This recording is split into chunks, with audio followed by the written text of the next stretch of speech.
Hello అండి. ఈరోజు మన కథ రాధాకృష్ణశ్రీ గారు రచించిన హనీమూన్ మొదటి భాగం విందామా? చల్లటి పైరుగాలి ఊరు చివర పొలం గట్ల కబుర్లను తనలో కలుపుని మరింత తాజాదనంతో సన్నజాజితో కబుర్లు చెబుదాం అని ఎప్పటిలానే వీధి చివర గల ఆ డాబా ఇంటిపై అల్లుకున్న సన్నజాజి పందిరి మీద పరుచుకుంది. నాజూకైన జాజులను అల్లరి కబుర్లతో అలరిస్తోంది. దానికి తోడు ఆ పందిరి చెంత చేరి మనసులు వలకపోసుకుని ముచ్చట్లు చెప్పుకుని ఆ జంట కోసం ఎదురు చూస్తూ ఉంది ఆ పైరగాలి. లేత గులాబీ రంగు కాటన్ చీర మీద అల్లుకున్న ఆకుపచ్చటి లతల పైటంచును పట్టుకొని లాగుతూ, లావణ్య ఆగాగు అంటూ వెనకే కిరణ్ ఉరుకుతూ వచ్చాడు. ఇప్పుడు చెప్పండి, ఏదో సర్ప్రైజ్ చెబుతామని మధ్యాహ్నం నుండి ఊరిస్తున్నారు అంటూ సన్నజాజి పందిర పక్కన అరుగు మీద కూర్చున్నది లావణ్య.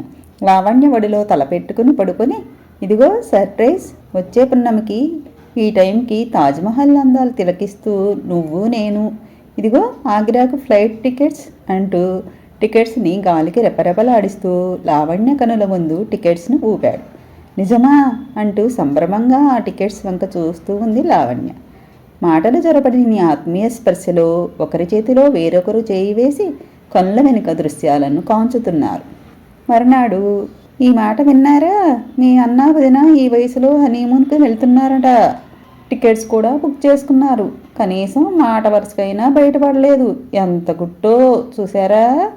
భర్త కంచంలో అన్నం వడ్డిస్తూ దీర్ఘాలు తీస్తూ అన్నది లావణ్య తోటికోడలు భర్తతో. అవునా? కంచంలో ముద్ద నోట్లో పెట్టుకోబోతూ ఆశ్చర్యంగా అడిగాడు కిరణ్. అవునంట, నాకేం తెలుసు? ఫ్లైట్ టికెట్స్ తెచ్చి మీ వదిన గారే వయ్యారంగా చూపించింది. మొన్న ఒక కొడుకుని హాస్టల్లో వేశారు. మీ అమ్మను చూసుకోవడానికి ఇంటికి కాపలాగా నేను ఉన్నానుగా. ఇంకా చిలకా గోరింకల్లా క్రొత్త జంటలా తిరిగి వస్తారు అంటూ మూతి విరిచింది లావణ్య తోడికోడలు. తమ్ముడు కిరణ్కి అన్నా వదిన ఈ వయసులో హనీమూన్ వెళ్తున్నారు అనే మాట ఆశ్చర్యంగా అనిపించినా దానికంటే ఎక్కువ ఆనందంగా అనిపించింది. ఆనందాన్ని పైకి కనబడనివ్వకుండా, అన్నయ్య వదిన వచ్చిన తర్వాత మనం కూడా ట్రిప్కు వెళ్దాంలే డార్లింగ్ అన్నాడు బుగ్గ మీద చిటికేస్తూ. సరదాగా తిరిగే యోగ్యం కూడా నుదుటి మీద గీతలో ఉంటుందట. ఆ గీత మన ముఖాన గీయడం ఆ బ్రహ్మగారు మర్చిపోయినట్లు ఉన్నారు. మీరెళ్ళి మీ అన్నగారి సేవలో తరించండి, నేను వెళ్ళి మీ అమ్మకు అన్నం పెట్టొస్తా అని విసురుగా వంటింట్లోకి వెళ్ళింది. కొందరి జీవితాల్లో సంతృప్తి గీత గీయడం కూడా మర్చిపోయాడేమో ఆ బ్రహ్మదేవుడు అనుకుంటూ బయటికి నడిచాడు వరుణ్. వరుణ్, వచ్చే నెలలో మేము ఓ వారం రోజులకు ఊరికి వెళ్ళి వస్తాము. షాపు వ్యవహారాలు జాగ్రత్తగా చూసుకో. రావలసిన సరుకు కూడా ముందుగానే డబ్బులు ఇచ్చేశాం అన్నాడు కిరణ్ వరుణ్తో. అలానే అన్నయ్య అంటూ తల ఊపాడు వరుణ్. మధ్యాహ్నం భార్య చెప్పిన హనీమూన్ ట్రిప్ గుర్తొచ్చి అన్నయ్యను వివరాలు అడగడానికి సందేహించి ఆగిపోయాడు. చాందినికి ఉద్యోగం వచ్చిందట్రా. ఈసారి ఎలా అయినా ఢిల్లీ రావాల్సిందే అని పట్టుబట్టింది. తనే ఆన్లైన్లో టికెట్స్ బుక్ చేసి పంపిందిరా అంటూ ఆనందంగా చెప్పాడు కిరణ్. అన్నయ్య కనుల్లో ఆనందం చూసి వరుణ్ మోములో వెన్నెల విరిసింది. చాందిని ఎంత అందమైన పేరు! అన్నా వదినకు చాందినితో ఉన్న అనుబంధం మదిలో మెదిలింది వరుణ్కు.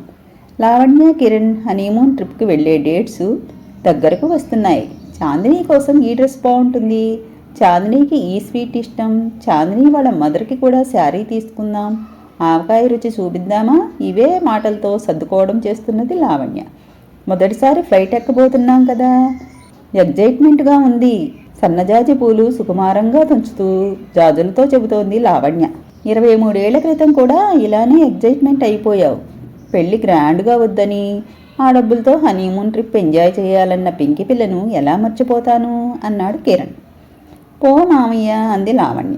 నిన్నగాక మొన్న నువ్వు ఇంకా కొబ్బరి చెట్ల కింద కళ్ళాపి చల్లి ముగ్గులు పెడుతున్నట్టే ఉంది అన్నాడు కిరణ్ లావణ్యను దగ్గరకు తీసుకుంటూ. ఆ రోజులు ఎంత బాగుండేవి మామయ్య, గతంలోకి జారుతూ అంది లావణ్య.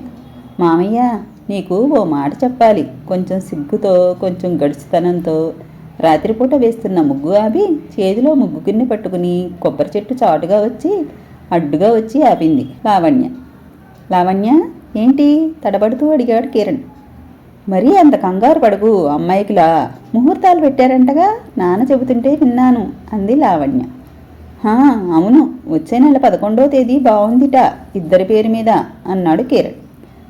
మరి మరి మన లగ్గం అయ్యాక ఏం చేద్దాం అంది లావణ్య తల వంచుకుని సిగ్గుపడుతూ. లగ్గం అయ్యాక చేసేదేమిటే నవ్వు దాస్తూ అన్నాడు కిరణ్. అది కాదు మామయ్య, మన మనువు అయ్యాక మనం హనీమూన్కి వెళ్దామా కాలితో నేల మీద ముగ్గేస్తూ అంది లావణ్య. వాళ్ళ మాటలు ఎవరైనా విన్నారేమో అని చుట్టూ చూశాడు కిరణ్. 8 గంటలకే నిద్రలోకి జోగడానికి సిద్ధంగా ఉన్న పల్లెటూరు, దూరంగా ఎద్దుల వెడలో చిరుగంటల శబ్దాలు, అక్కడక్కడ ఇళ్లలో మోగుతున్న టీవీలలో ఈటీవీ న్యూస్ హెడ్లైన్స్ వినిపిస్తున్నాయి. హనీమూన్ ఏమిటే లావణ్య, నీకు సినిమా నాలెడ్జ్ ఎక్కువైనట్లు ఉంది. ఎవరైనా వింటే నవ్విపోతారు. మనం ఏమైనా సిటీల్లో ఉద్యోగం చేస్తున్నామా ఏంటి? పెళ్లి కాగానే ఊటీ డార్జిలింగ్ వెళ్ళడానికి. ఇప్పుడు అమ్మమ్మ చూసిందనుకో, పెళ్లి కాకుండా ఆ కబుర్లు ఏమిటని ఇల్లు పీకి గోల చేస్తుంది. వెళ్ళి ముగ్గు వేసుకో, లేనిపోని కొత్త ఆలోచనలు మానుకో అన్నాడు. మామయ్య, నాకు తెలియదు. మన పెళ్లి కాగానే హనీమూన్ వెళ్లాల్సిందే, లేకపోతే నేను నీతో మాట్లాడను. మూతి తిప్పుకుంటూ జడ విసురుగా ముందుకు వేసుకుంటూ వెళ్ళిపోయింది లావణ్య. గోడ మీద పిల్లి మ్యావు మ్యావు అంటూ కిరణ్ని ఎక్కిరించినట్లు ఫీల్ అయ్యాడు కిరణ్.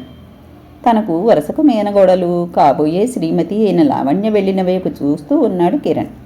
లావణ్య గొడుసు పిల్ల, ఏదైనా పట్టు పట్టింది అంటే ఓ పట్టాన వదలదు. కిరణ్ లావణ్యకు చిన్నమ్మమ్మ కొడుకు, మేనమామ వరుస అవుతాడు. చిన్నతనం నుండి అనుకుంటున్న సంబంధం. 10వ తరగతితో చదువు మానేసింది లావణ్య. ఇంటర్ వరకు చదువుకుని తండ్రికి వ్యవసాయ పనుల్లో చేదోడు వాదోడుగా ఉంటున్నాడు కిరణ్. 2 కుటుంబాలు ఆర్థికంగా అంత స్థిమితంగా ఉన్న కుటుంబాలు కావు. మధ్యతరగతికి ఓ మెట్టు దిగువనే. అయినప్పటికీ ఆప్యాయత అనురాగాలలో స్థితిమంతులు. లావణ్య కిరణ్ల పెళ్ళి అనుకోగానే ఇప్పుడు ఇరు కుటుంబాలలో హడావిడి ప్రారంభమైంది. తమ కొత్త సంసారం కోసం మానసికంగా సిద్ధపడుతున్నాడు పొదుపరి అయిన కిరణ్. ఈ సమయంలో, అది లగ్గానికి ముందే హనీమూన్ గురించి మాట్లాడుతున్న లావణ్యను చూస్తుంటే కిరణ్లో కూడా కొత్త పలకరింత ఏదో కలిగినట్లు అనిపించింది కిరణ్కి. కలత నిద్రలో తెల్లారిపోయింది ఆ రాత్రి. మర్నాడు మధ్యాహ్నం, మామయ్య, మనము హనీమూన్ ట్రిప్కు వెళ్లాల్సిందే పట్టుపట్టింది లావణ్య గట్టిగా, వీధి అరుగు దగ్గర అడ్డు వచ్చి.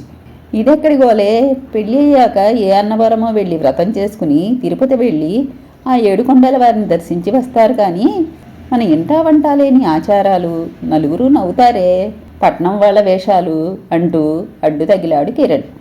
పో, నేను నీతో మాట్లాడను. ఈసారి కోపంగా వెళ్ళిపోయింది లావణ్య. పెళ్లి గురించి ఒక్కో ఆడపిల్లకు ఒక్కో మధురోహాలు ఉంటాయి అనుకుంటా. అలానే లావణ్య కూడా పెళ్లి తర్వాత హనీమూన్ గురించి ఓ అందమైన భావన ఏర్పరచుకున్నదేమో అనుకున్నాడు కిరణ్. చిన్నప్పటి నుండి అనుకున్న సంబంధం, ఒకే ఊరు, పెళ్ళి అనగానే మిగిలిన వారికిలా ఎక్కువ ఉద్వేగం పొందకపోవచ్చు. అందుకే లావణ్య హనీమూన్ గురించి ఎక్కువ ఊహలు ఏర్పరచుకున్నదేమో అనిపించింది కిరణ్కు. ఆలోచిస్తూ ఉంటే కిరణ్కు కూడా హనీమూన్ అనే ఆలోచన తెలియని కిక్కిస్తున్నట్లు అనిపించింది. తాను లావణ్య ఒంటరిగా ఒక్కరే ఏ సిమ్లానో మనాలినో వెళ్తే ఆ మంచుకొండలు, రిజార్ట్స్, అక్కడ లంగావణిలో కాకుండా మోడ్రన్ డ్రెస్లో లావణ్య ఊహిస్తూ ఉంటే కిరణ్కు కూడా హనీమూన్ మీద కోరికలు పెరుగుతున్నాయి. హనీమూన్ ట్రిప్కి ఎలా వెళ్ళాలి అని పట్నంలో ఉన్న తన స్నేహితులను మొహమాట పడుతూ అడిగాడు. వారు రకరకాల ప్యాకేజీల గురించి చెప్పారు. ఎరా, ఏమో అనుకున్నాం కానీ నువ్వు మామూలోడివి కాదురా అంటూ చతుర్లాడారు. అందరి చేతుల మధ్య సిమ్లా మనాలి ట్రిప్ వివరాలు తెలుసుకుని ఉత్సాహంగా లావణ్యకు చెప్పడానికి బయలుదేరాడు కిరణ్. లావణ్య కిరణ్ల హనీమూన్ ట్రిప్కి ఎక్కడికి వెళ్ళారో, ఎలా సాగిందో తెలుసుకోవాలి అనుకుంటున్నారా? ఆగండి. మొదటి భాగం ఇంతటితో సమాప్తం. 2వ భాగంలో కలుసుకుందాం. నా కథలు కానీ మీకు నచ్చినట్లయితే నా ఛానల్ను తప్పకుండా సబ్స్క్రైబ్ చేసుకోండి.